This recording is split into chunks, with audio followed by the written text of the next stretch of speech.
Hi, anyone out there listening? I recorded this earlier on Facebook Live and my internet went out, and then the second part somewhere got erased. So I'm going to try it again, and I'm just not going to do it live this time. The Seven Silly Eaters by Mary Ann Hoberman and illustrated by Marla Frazee. Not so long ago, they say, a mother lived just like today. Mrs. Peters was her name. Her little boy was named the same. Now, Peter was a perfect son in every way except for one. Here's Peter and his family.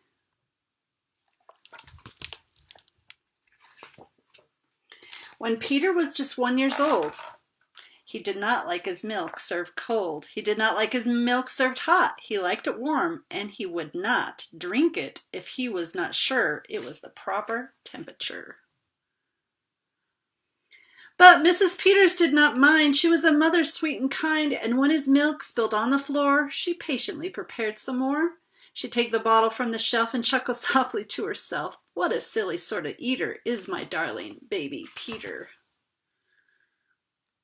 Getting his little warm milk ready. The dog's cleaning up the mess.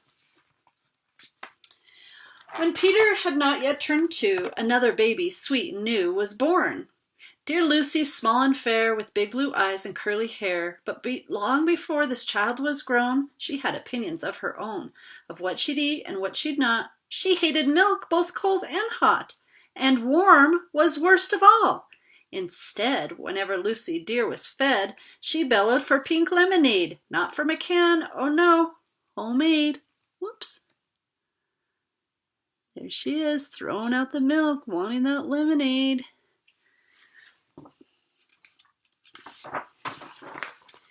But Mrs. Peters did not mind. She squeezed each lemon to its rind, while mopping milk up from the floor and patiently preparing more. She'd take the lemons from the shelf and giggle softly to herself. What a silly pair of eaters are Lucy dear and Peter Peters. Here they are drinking their milk and lemonade. Happy when they get what they wanted. Now Lucy grew and Peter grew till he was 3 and she was 2. And who was one? Why, little Jack, with eyes so brown and hair so black, a happy baby, never cross, but all he'd eat was applesauce. Peeling apples by the pound, Mrs. Peters faintly frowned. She'd take the apples from the shelf and murmur weakly to herself, what a silly bunch of eaters are Lucy, Jack, and Peter Peters. That's a lot of apples to peel. Peter, Lucy, and young Jack had another brother, Mac. Mac was charming, round, and plump, but if his oatmeal had a lump, Mac would dump it on the cat. Mrs. Peters did not like that. There he is, putting his porridge on the cat.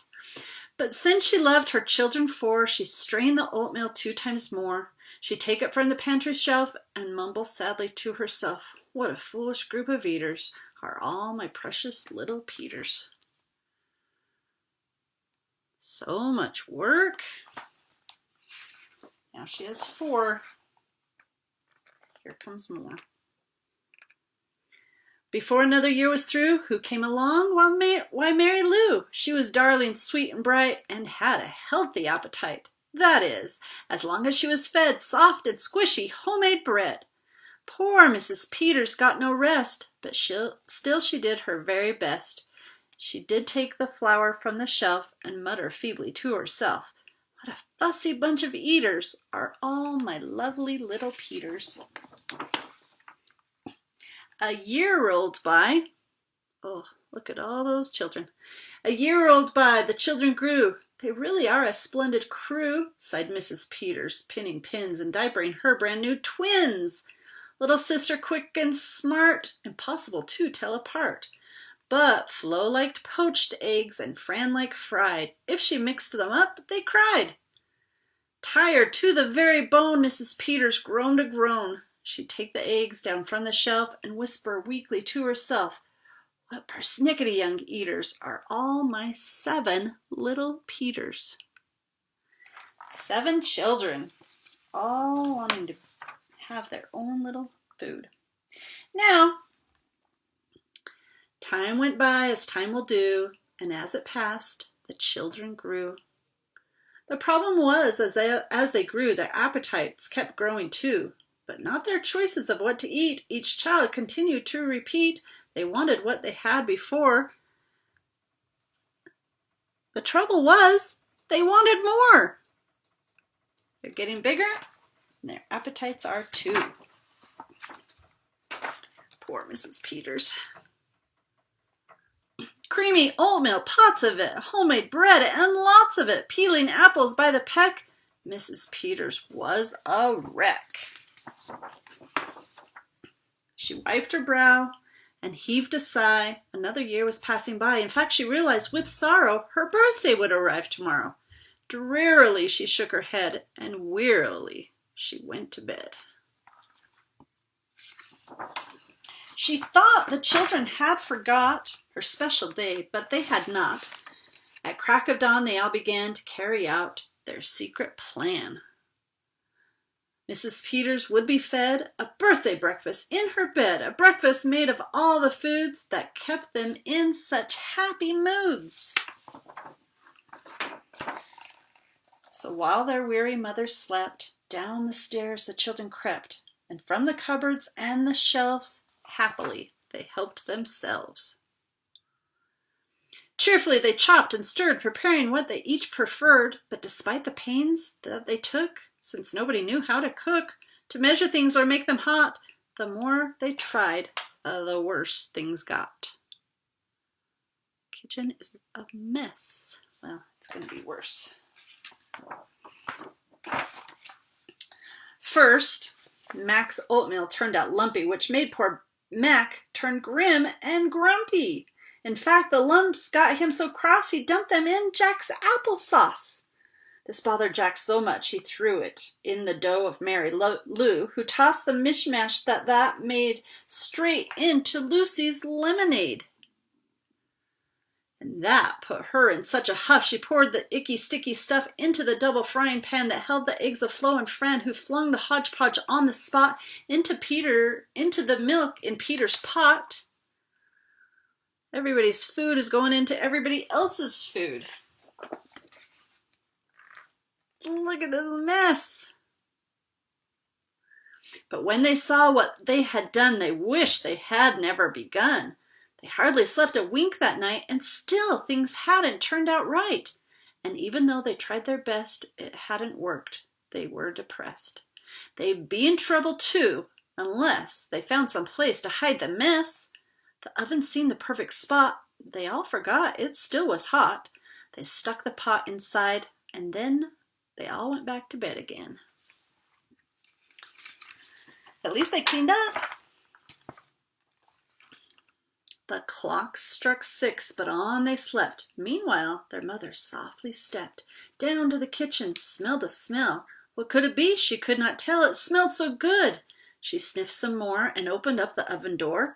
She woke the children with her cries. They all came running in surprise. And in the kitchen, what they found was Mrs. Peters dancing round. And in the oven, no mistake, a pink and perfect pink cake. And as their mother danced with glee, she cried, "A birthday cake for me? A birthday cake still piping hot? To think I thought that you forgot. Now tell me, please, how did you make this pink and plump and perfect cake? So high and light and smooth as silk?"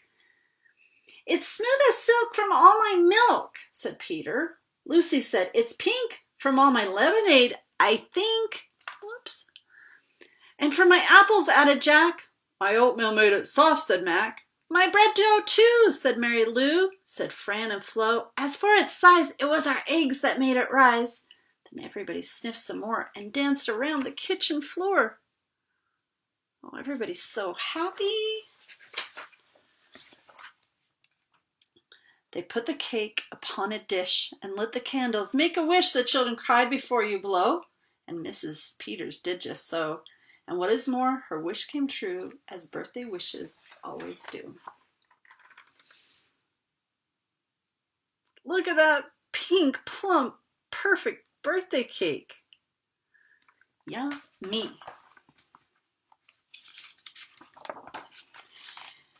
And from that day to this is told, is said, the Peters family is always fed a single simple meal, just one, a meal that's good for everyone, a meal on which they all agree made from their secret recipe. They all take turns in mixing it, they all take turns in fixing it. It's thick to beat and quick to bake, it's fine to eat and fun to make.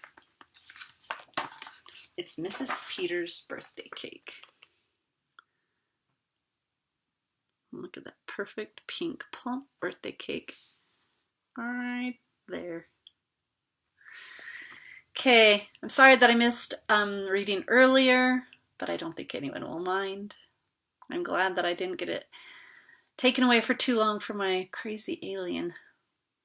I miss you, boys and girls. I hope to see you tomorrow at the little car parade the school is putting on.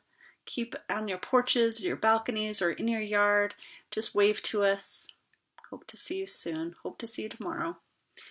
Miss you, and hope you're being kind to your family and doing all the work that your teachers need you to do. Make sure you write them thank you notes as well. Good night. Sweet dreams. Bye-bye.